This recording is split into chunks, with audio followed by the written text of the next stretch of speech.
Nay, magandang hapon po, nanay. Gandang hapon din po. Ibig mo sabihin, ay pangalawang punta mo na po ngayon?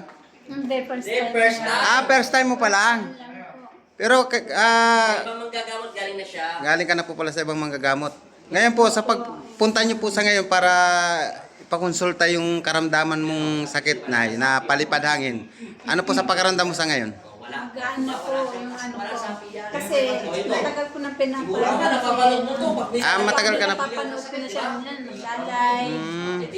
Tapos, ayun nga, tapos nung mga, yung ibang pinuntahan ko, yung dinamula-ula nila, kaya lang hindi ako makatulong. Kaya kasi ko kailangan ko pumunta dito mas makita siya ng Di ba pag may sapin? Ang naging sakit niyo pala na yung ano, yung palipad hangin.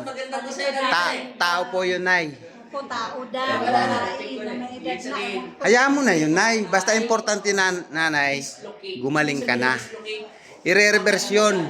Magre-reverse sa kanya yung kung anong ginawa niya sa'yo, babalik din sa kanya yon. Basta huwag kang mag-iisip ng kung ano man sa kanya. Hayaan mo na si Papa Jesus ang kumalabit sa kanya. Pero okay na po yung ano mo, pakaramdam mo sa ngayon, nay.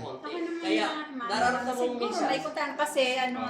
Pain na lang yan, nay. Bumubuhat ka. Dahil hindi naman agad na bigla, pero okay na. Hindi mo na Okay. mawala. Salamat ng marami, nanay, sa inyong pagtitiwala. Maraming salamat po sa inyo, mga staff niyo.